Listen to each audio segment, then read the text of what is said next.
Всем привет! Я вновь лечу в город Владивосток, но на этот раз я буду забирать машину клиента и перегонять ее в город Самара. Машина будет очень интересная, это Mazda Axela 2018 года с полным приводом. Ну и уже по традиции перелет будет авиакомпанией Ир Aero, у которой билеты стоят 17 500 рублей, а из еды только печеньки и чай. Лететь будем через суровый морозный город Нерюнгри. Там мы остановимся для дозаправки. В первой части видео вы увидите, как я задолбался при подготовке автомобиля для дороги, а также интересные будни перегонщика. Перегон обещает быть очень насыщенным, потому что впереди более 8000 километров пути. Так что наливайте чай, кофе и желаю вам приятного просмотра. Итак, всем привет. Я долетел. Вчера уже ничего снимать не стал, было темно. Заселился в иглохаус. Вот такой вид из окна. Красота. Не помню, правда, была ли в прошлом году вот эта стройка. Ну да ладно. Вон там где-то вдалеке залив.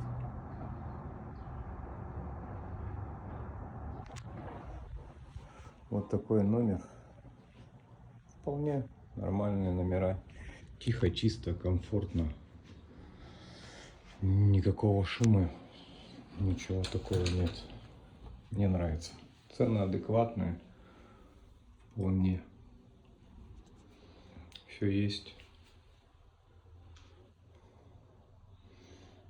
Гель, мыло, щетки зубные. Все есть вполне. Так что, кто хочет жить тихо, спокойно, тот заезжайте в иглхаус. Много перегонщиков постоянно стоит. Есть, конечно, минус. Маленькая парковка. Прям совсем маленькая парковка. Машин не хватает. Вернее, места на парковке не хватает. И приходится ставить машину подальше. Ну, в принципе, что сделаешь. А так гостиница хорошая. Вон, смотрите, сколько перегонщиков стоит. Все перегоны. И здесь тоже. А наша ласточка вон стоит.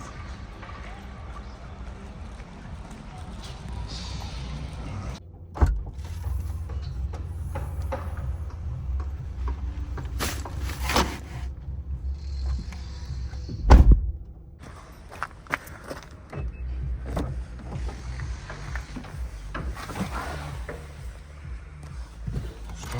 Пускаем. Ночью был дождь. Можно порисовать.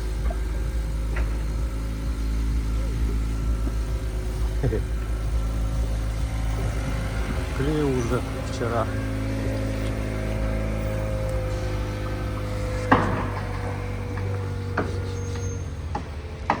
Ну что, поехали закупаться. Сегодня будет много дел. Надо будет купить диски, ремни обводные, резину, кофе, икру, рыбу, капли глазные. Вроде все. Вроде ничего не забыл. Ладно, по пути разберемся. Машинка греется. Все как надо. Сейчас прогреется и можно ехать.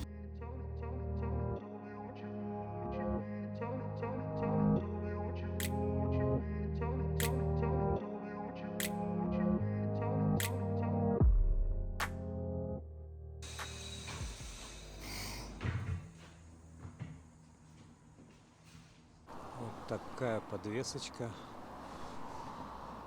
Но диски нормальные, все хорошо с дисками. Тут вообще бороздок нет.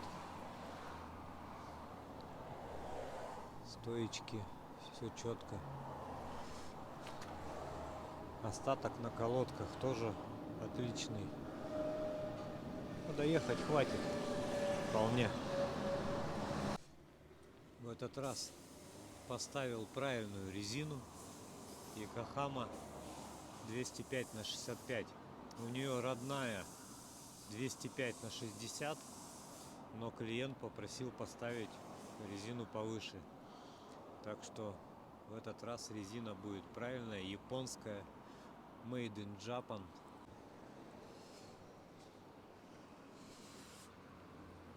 Процесс идет. Так, друзья, по резине. Резину покупал по адресу Василковая, 87. Резина японская, Якохама, 205/65, 16 диаметр. 36 тысяч. Это новая абсолютно резина, сделана в Японии. Не бэушная, там, не снятая ниоткуда. Это абсолютно новая резина в наклейках. И замена 2000. Вот такая сумма. Тут же заехал по этому же адресу в Гиперойл на замену масла. Вот такой чек получился. 5660. Это фильтр масляный 550 рублей. Фильтр салонный 530 рублей. И фильтр воздушный 450 рублей. Также масло 0В20 Molly Green 4130 рублей. Вот такая сумма. И плюсом это еще замена масла 300 рублей. Проверка масла в КПП 100 рублей. Проверка масла в редукторе 100 рублей. В раздатке 100. И проверка охлаждающей жидкости тоже 100 рублей. Но по идее машина 4ВД, возможно, температура замерзания антифриза здесь нормальная, градусов 35-40, я так думаю. Ну, посмотрим. И замена воздушного фильтра 50 рублей и салонного фильтра 150 рублей. То есть это вот все вместе 5660 рублей. Вполне адекватная замена масла. Это у нас фильтр салонный, сделано в Гонконге. Это у нас воздушный фильтр. Правда, тут не написано, где что сделано. Может, и китайский какой-нибудь, не знаю. Ну и масляный от Honda. Для Honda. Ну, подходит и на Mazda. Ничего страшного. Так что вот так. Там вон моя очередь уже скоро подходит. Очередь живая. То есть не записаться, ничего. То есть приезжаете сразу, встаете в очередь, и вас по очереди загонят на замену масла и всего остального. Быстро делают, удобное расположение вполне. Все сразу можно проверить, поменять и все такое. Так что рекомендую. Днище чистенькое, ржавчины нет. При том, что машина водовая.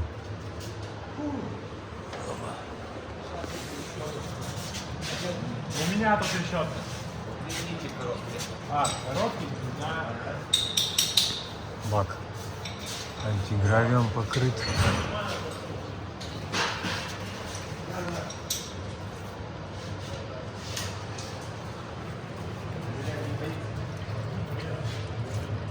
На удивление все чистенько. Ржавчины вообще нет. Ну, на машине 50 тысяч пробегу. Что тут за 50 тысяч будет? Новая машина.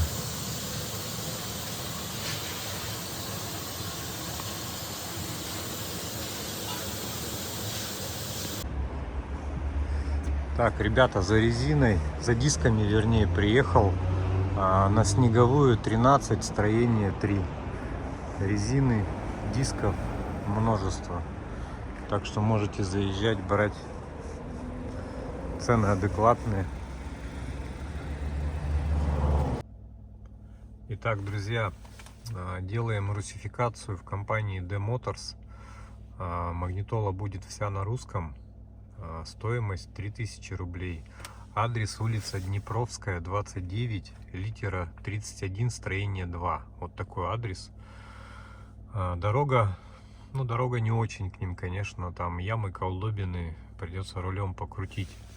И такой момент, что не делается русификация спидометра. То есть там Также будут иероглифы. Еще сразу предупредили, что во время русификации нельзя нажимать никакие кнопки, ничего.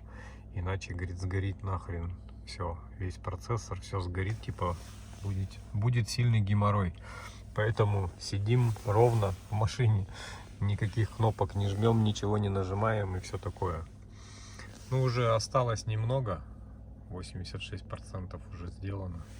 Поэтому вот так. Да, и такой момент сейчас переводчиком перевел надпись на экране. Написано, что раз в 20 минут нужно нажимать или на педаль тормоза, если у вас автомат, или на педаль сцепления, если механика, или открывать дверь водительскую. Так что вот так вот имейте в виду. Так, ребята в магазине икры на оптовой базе.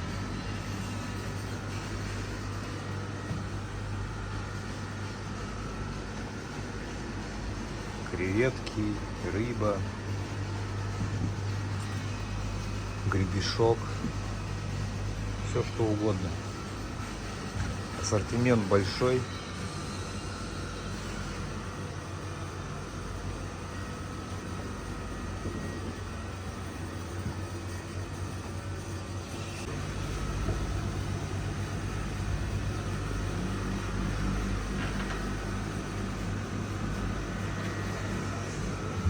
А вот это вкуснятина.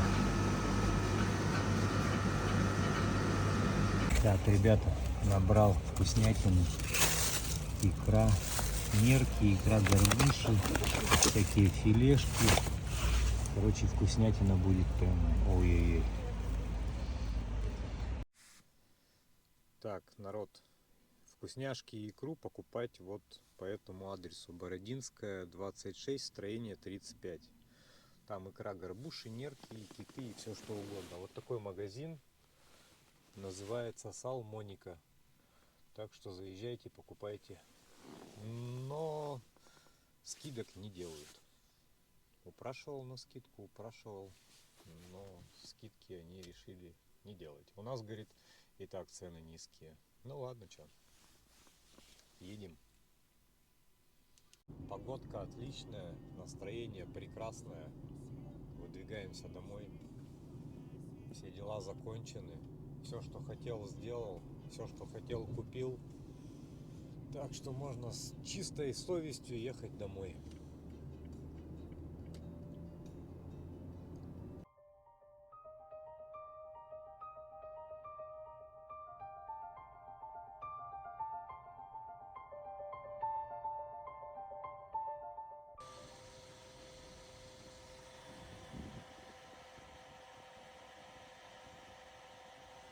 Сейчас до полного зальем и поедем дальше.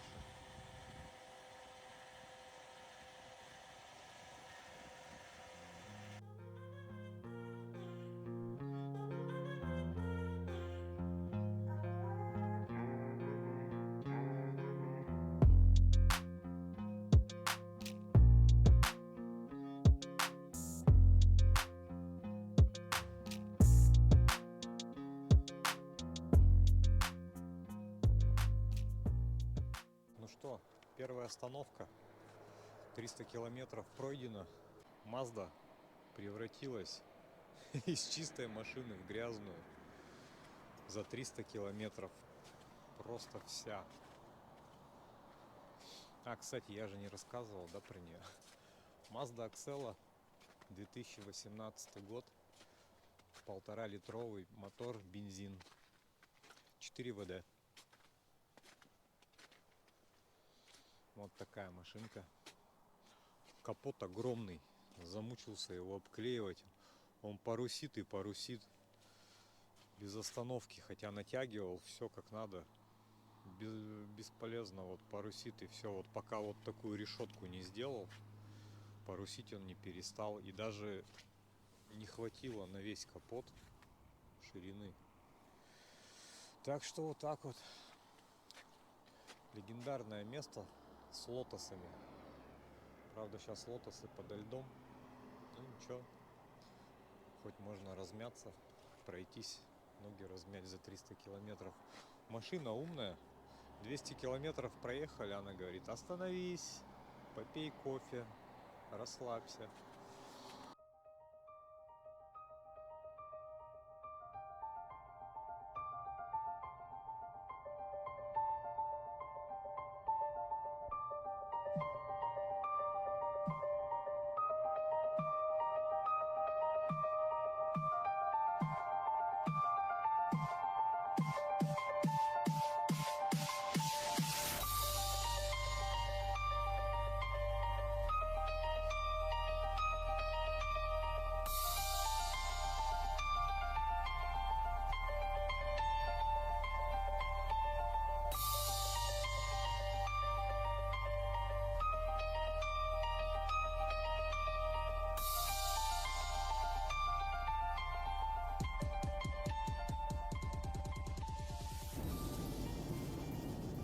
Так, ну что, я как обычно забываю.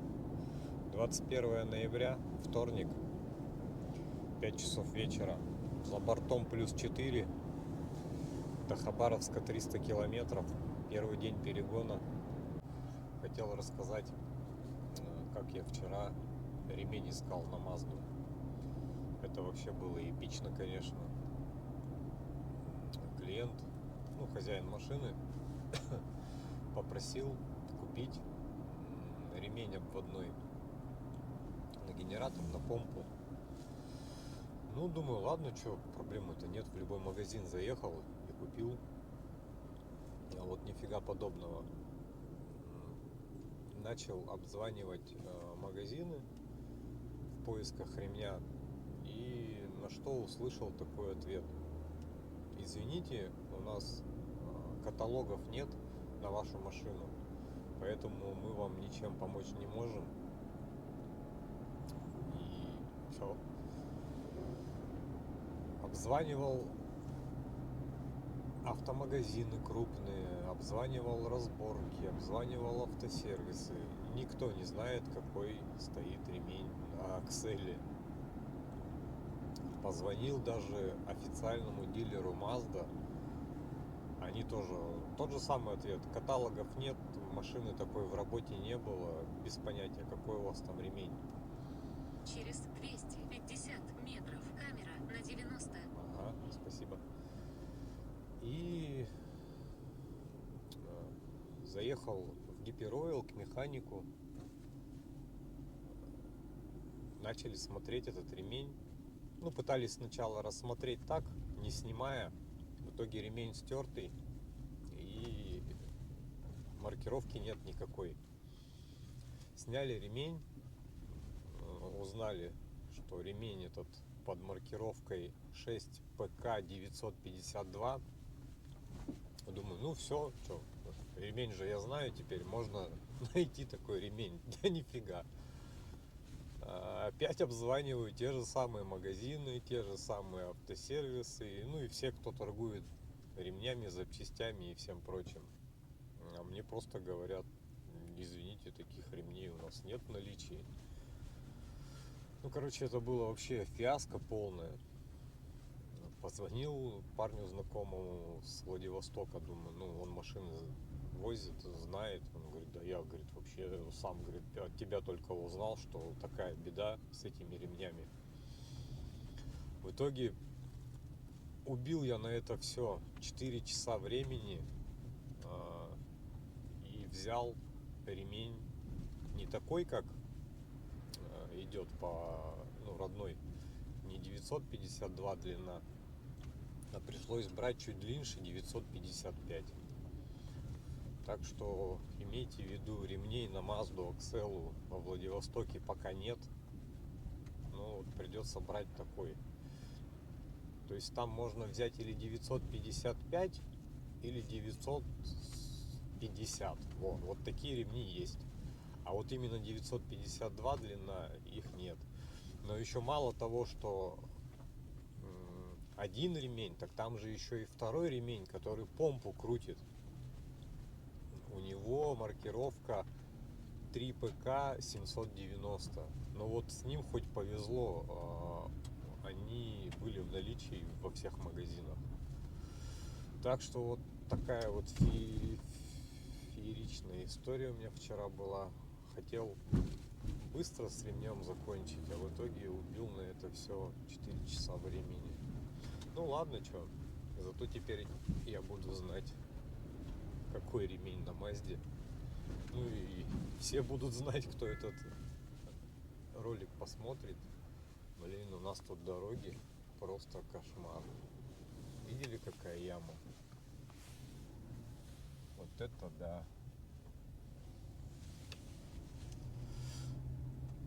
Отъехал пока на 382 километра от Владивостока.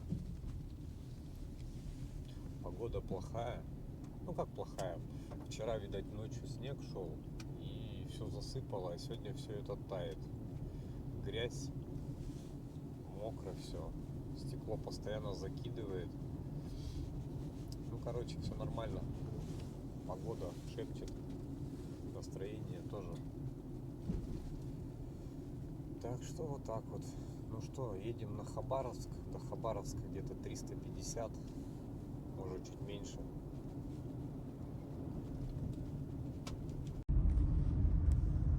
Не поехал я по платной дороге, поехал через Хабаровск, хоть на город посмотреть немножко. А то что-то дорога.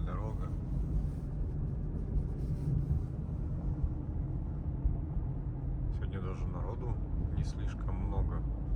В принципе, уже вечер. Дороги пустые, пробок нет.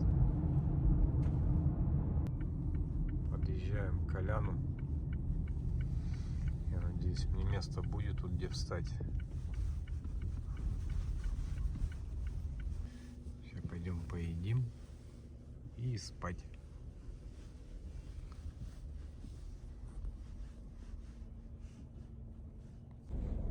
Всем доброе утро. Знаете, что хочу сказать? Нифига в Мазде спать неудобно. Вот от слова совсем.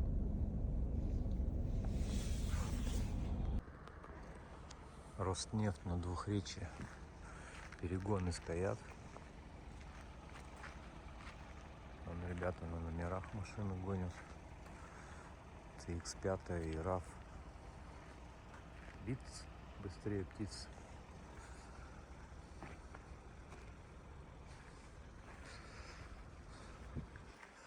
А я стою, жду пересменок заправиться.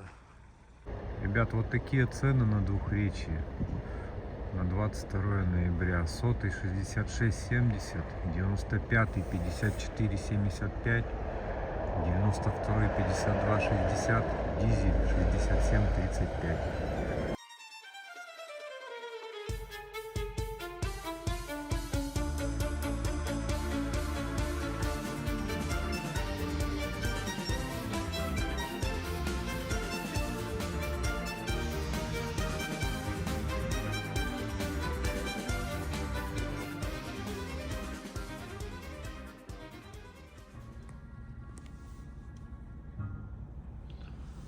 Ну что, мы на стеле. Фуры стоят. Там вот всеми любимые китайцы.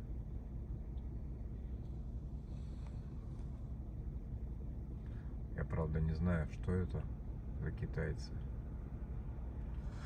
Но по-любому это китайцы. Какие-то Solars. Я даже таких не знаю. Пикапы. Остановил меня сейчас сотрудник ГИБДД. Прям целенаправленно он увидел меня и прям так пошел. Сейчас я тебя остановлю. Ну, остановил. Попросил документы. Я ему все документы показал. При том, что машина же оформлена не на меня. Ну, на хозяина машины. И он даже ни страховку не спросил, ничего. Просто проверил документы и, самое главное, ЭПТС проверил, действует ли ЭПТС.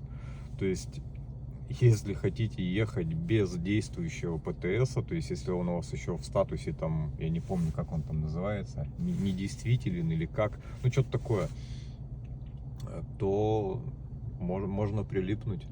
Так что ждите, пока ЭПТС станет в статус действующий. Так что вот так вот. Япошки все-таки везут, япошки.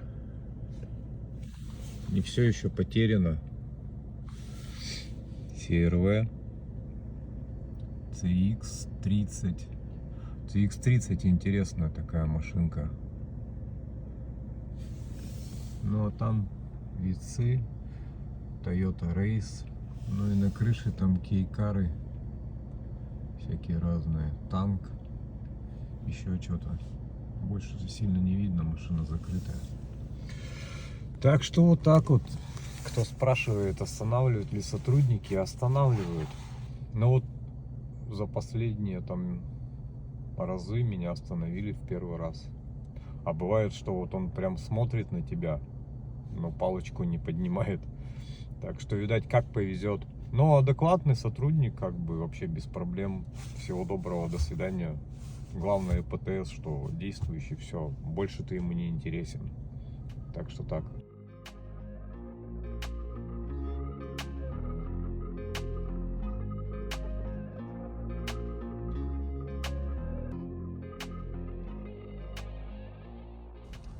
Ребята, кафе «Транзит».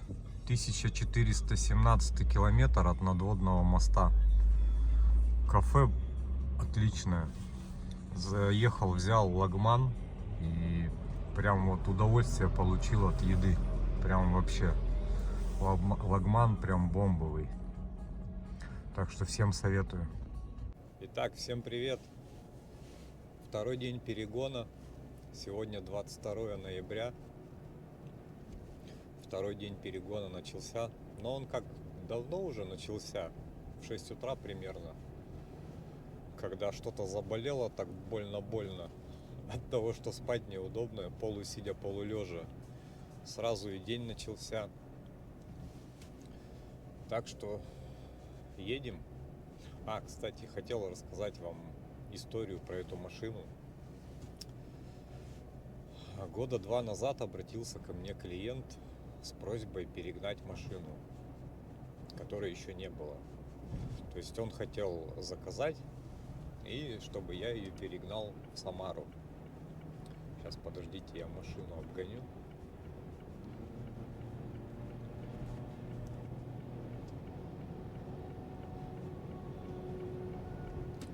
Ага, продолжаем. То есть обратился он ко мне с просьбой перегнать машину. Я говорю, ладно, да, без проблем. Я ему расписал все свои услуги, все, что надо. И как бы все, человек начал искать машину. То есть сначала он ее хотел заказать с Японии, потом купить на рынке. Ну вот сомнения были у него, то заказать, то купить, то заказать, то купить. В итоге решил заказать. Заключил договор с одной фирмой. Буквально на пару дней. Через пару дней, то есть он заключил договор, внес предоплату. Буквально через пару дней он передумал и сказал, нет, все, я ничего не буду покупать. Я типа, ну не знаю по какой причине, передумал, короче. Спустя полгода эта история повторяется. То есть уже с другой компанией он заключает договор на то, чтобы ему привезли машину. Там тоже где-то плюс-минус на пару дней. Потом он опять забрал деньги и не стал опять заказывать. При этом я ему каждый раз говорил, я говорю, вы сейчас не возьмете, машина подорожает. Ну, так оно и получалось. То есть первый раз он отказался, машины подорожали. Там незначительно, там где-то 1000 на 100, на 150. Второй раз опять машины подорожали. Через 4-й попытки, когда уже 3-й раз наценка произошла на машины в связи вот с этим поднятием утильсбора, он наконец-таки созрел. То есть, когда понял, что если сейчас он ничего не купит, то его деньги превратятся в фантики. Так, ладно, что вы на меня будете смотреть? Смотрите на дорогу. То есть, когда он понял, что его деньги превращаются в фантики, он все-таки решился. Ну и все. И в итоге было пересмотрена куча машин. Начинали от Toyota CHR, Honda Vezel, Subaru XV, Subaru Impreza. В общем, куча машин всяких разных пересмотрели. И в итоге остановились на Mazda Axela. Спустя неделю, спустя неделю торгов в итоге купили машину, все как он хотел. Ну, не совсем как хотел, он хотел прям максимальную комплектацию, чтобы там подогревы руля, подогревы сидений и все такое. Но такой машины не было, потому что обязательное условие было это то, чтобы машина была 4 ВД. А таких машин именно Mazda Axel проскакивает в месяц, там 1-2 штуки. По крайней мере, так мне сказали в компании, которая заказывала машину. И в итоге купили они машину, предмаксимальная комплектация, Mazda, там F-Sport, там что-то F15 Sport, что-то такое. Кому интересно, обратитесь в комментарии под видео, я напишу конкретную комплектацию. То есть полный мультируль, то есть это предмаксимальная комплектация, есть практически все. Там все помогаторы, все есть. То есть, нет только музыки максимальной. Я не помню, в максимальной музыке вроде идет музыка Bose или JBL, не помню. Или JBL, или Bose в максималке идет. И подогревы руля, и вот здесь подогревы руля и подогревы сидений стоят, кнопочки.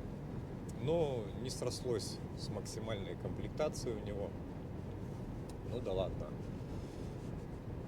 В итоге я приехал забирать машину, забрал машину, сел в нее и думаю, а как он на ней ездить-то будет? Потому что, она максимально приближенная, вот посадка у машины максимально приближенная к какому-то спорткару. То есть садишься практически на асфальт.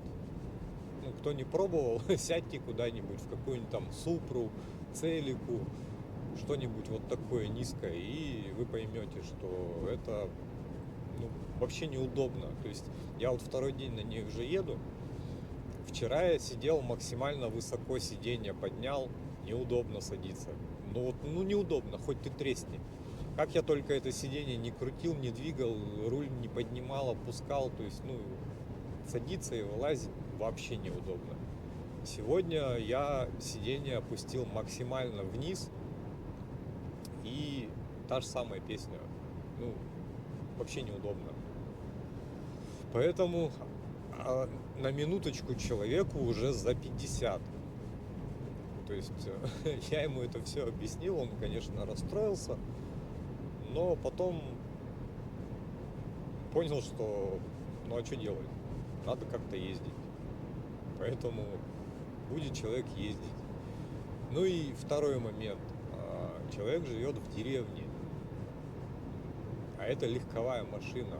То есть по деревне ездить на ней будет, наверное, не слишком, скажем так, целесообразно, потому что в деревне нужен большой какой-нибудь внедорожник, желательно УАЗик, чтобы дешево и сердито. У человека есть вторая машина, то есть на которой он там по хозяйству что-то делает и все такое, а это будет машина выходного дня. По идее, а почему бы и нет? Даже, если человеку там за 50, это же не значит, что нельзя вот на такой машине ездить. Поэтому, будет человек ездить и радоваться. Машинка нравится, вот я еду второй день, машинка классная, конечно. Она прям так максимально заряжена на спорт, хотя 1,5-литровый мотор, он говорит, попейте кофе. Не знаю, видно там на камеру, не видно, вот там на проекционном дисплее вылазит надпись: водителю требуется отдых. Умная. Ну и, короче, к чему я это все? Вот захотел человек такую машину, и я думаю, что не стоит его осуждать, а то он где-то в чате написал, что вот он купил вот такую машину, и его там начали: да вот, да нахрена ты ее купил, да чё вообще в деревню такую машину. Я считаю так, что человек уже добился в жизни, да, чего-то там, купил там дом, квартиру, там, машину, живет нормально, то есть детей вырастил, и почему бы ему не купить, ну, вот такую машину, на которой он будет там ездить, кайфовать там и все такое. Я у нас в Иркутске видел как-то раз, как из Порша 911 вылазит дедушка лет так, ну я не знаю, 65-70. Ну, вылазить, конечно, это громко сказано, вернее, даже я хотел сказать выходил, но выходил это будет громко сказано, потому что он выкарабкивался из этой машины, потому что там тоже сидишь как будто на асфальте. Поэтому я надеюсь, что человек будет ездить и радоваться. Но если не понравится ему машина, то это всегда же можно будет продать. Я ему уже говорю, если не понравится машина, говорю, продашь ее сыну, а себе закажешь что-нибудь другое, там, повыше, побольше, там, я не знаю. Так что вот такая вот история. Слышу голос из прекрасного далека, голос утренний в серебряной росе. Слышу голос и манящая дорога кружит голову, как в детстве карусель. Прекрасная далека, не будь ко мне жестоко, не будь ко мне жестоко, жестоко не будь от чистого истока. Прекрасная далека, прекрасная далека, я начинаю путь. Слышу голос из прекрасного далека, он зовет меня не в райские края. Слышу голос, голос спрашивает строго, а сегодня что для завтра сделал я? Прекрасная далека, не будь ко мне жестоко, не будь ко мне жестоко, жестоко не будь от чистого истока. Прекрасная далека, прекрасная далека, я начинаю путь. Я клянусь, что стану чище и добрее, и в беде не брошу друга никогда. Слышу голос и спешу на зов скорее, по дороге, на которой нет следа. Прекрасная далека, не будь ко мне жестоко, не будь ко мне жестоко, жестоко не будь от чистого истока. Вон, народ, смотрите, первые бутербродики попались. Везут на сцепках. Фрит, фит, Исис, фит. Нормально. Друзья, все, мне до места ночлега осталось совсем чуть-чуть. Сегодня сильно устал, так что всем до завтра.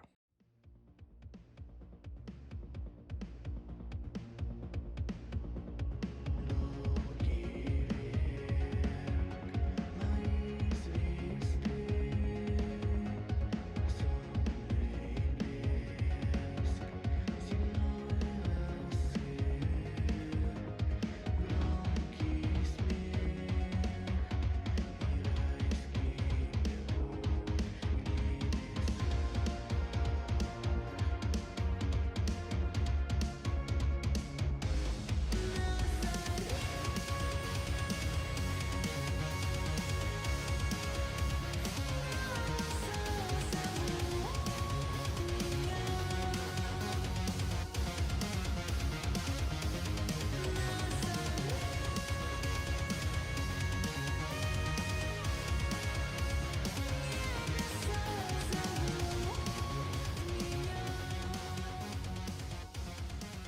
Всем доброе утро. Вчера доехал до маяка, проехал где-то 1450 километров. Но я не хотел столько ехать, но как-то так получилось. Выпил энергетик и меня накрыло по полной. Ехал без остановки, долго, прям, пока вот до маяка не доехал. И все, и лег спать. Сейчас уже проснулся, заправился. Едем до Читы. До Читы осталось 170 километров. И дальше Улан-Удэ. Там вот какое-то озеро. Все истоптанное следами. Может, лисичка ходила. Я не знаю, конечно, видно, не видно. Да, вот видно немножко. Может, собака, не знаю. Ну, мне кажется, и лисица какая-то ходила.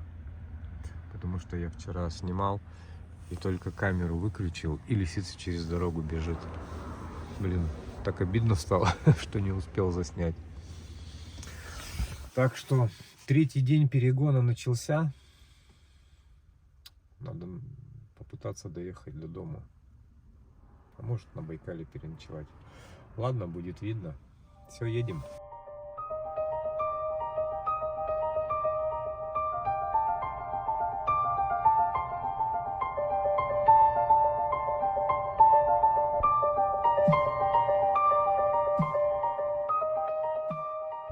Все, ребята, Читага. Проезжаем. И дальше на Улан-Удэ до Иркутска 1109.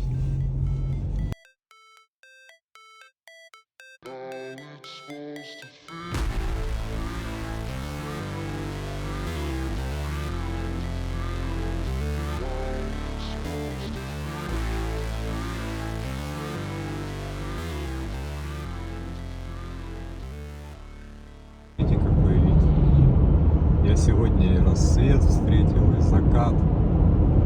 Здорово. Вот где еще такое встретишь? Дома, что ли? Нет. Вот на перегоне можно. Красота.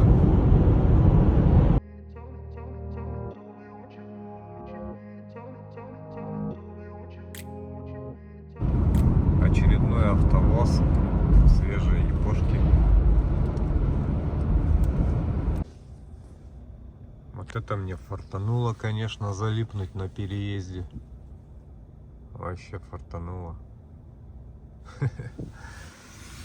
До дома осталось совсем чуть-чуть. 500 километров от Улан-Удэ. Я надеюсь, сегодня я буду дома спать. Уже еду по вечернему красивому городу Улан-Удэ. В частном секторе топят печки, на улице стоит шикарный запах костра. Красота. Но это, конечно, не совсем Улан-Удэ, это какие-то промышленные районы. Сам-то Улан-Удэ вон там, дальше. Всю красоту мимо проезжаем. Вообще Улан-Удэ стоит в шикарном месте. Вот самое красивое, наверное, место тут в Иркутской области. И здесь стоит Улан-Удэ. Вокруг горы, хвойные леса, благодать. Вон там Улан-Удэ, вдалеке.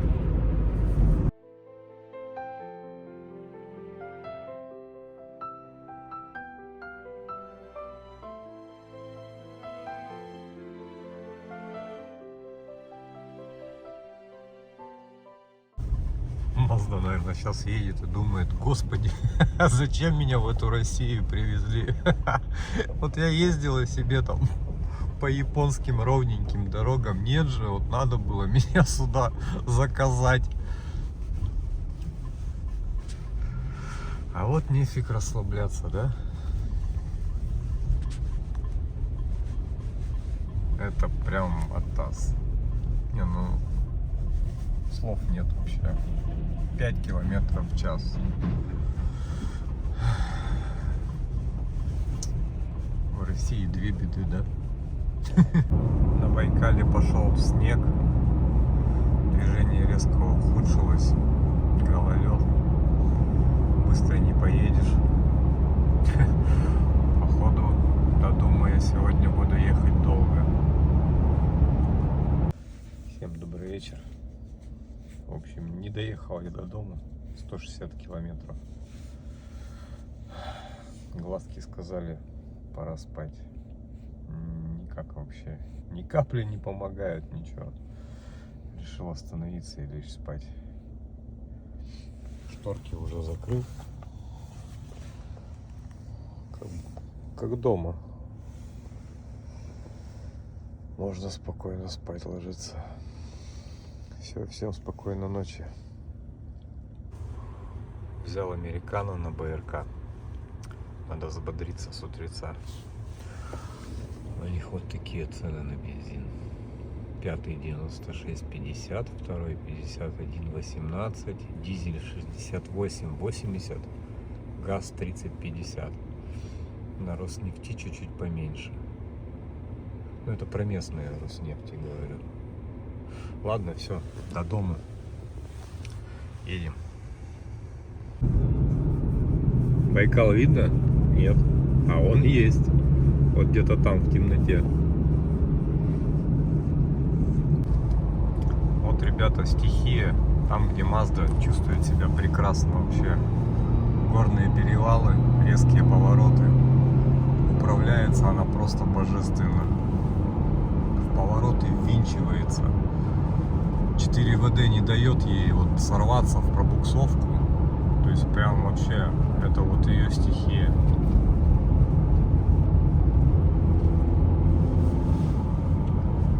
Даже если где-то задницу подзаносит, газку поддаешь, и она выравнивается.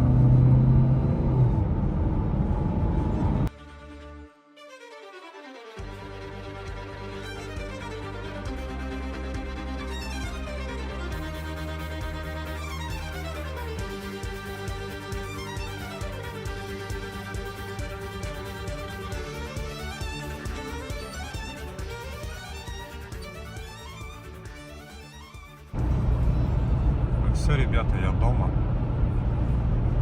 Сейчас отдохну пару дней. И потом дальше на Самару. Друзья, если вам нужен качественный перегон вашего автомобиля, вы можете обратиться в мою группу в Телеграме и задать там любой интересующий вас вопрос. По обклейке, по перегону, по замене масел и всему остальному. Всегда кто-нибудь на связи, вам всегда ответят и помогут. Так что переходите и подписывайтесь.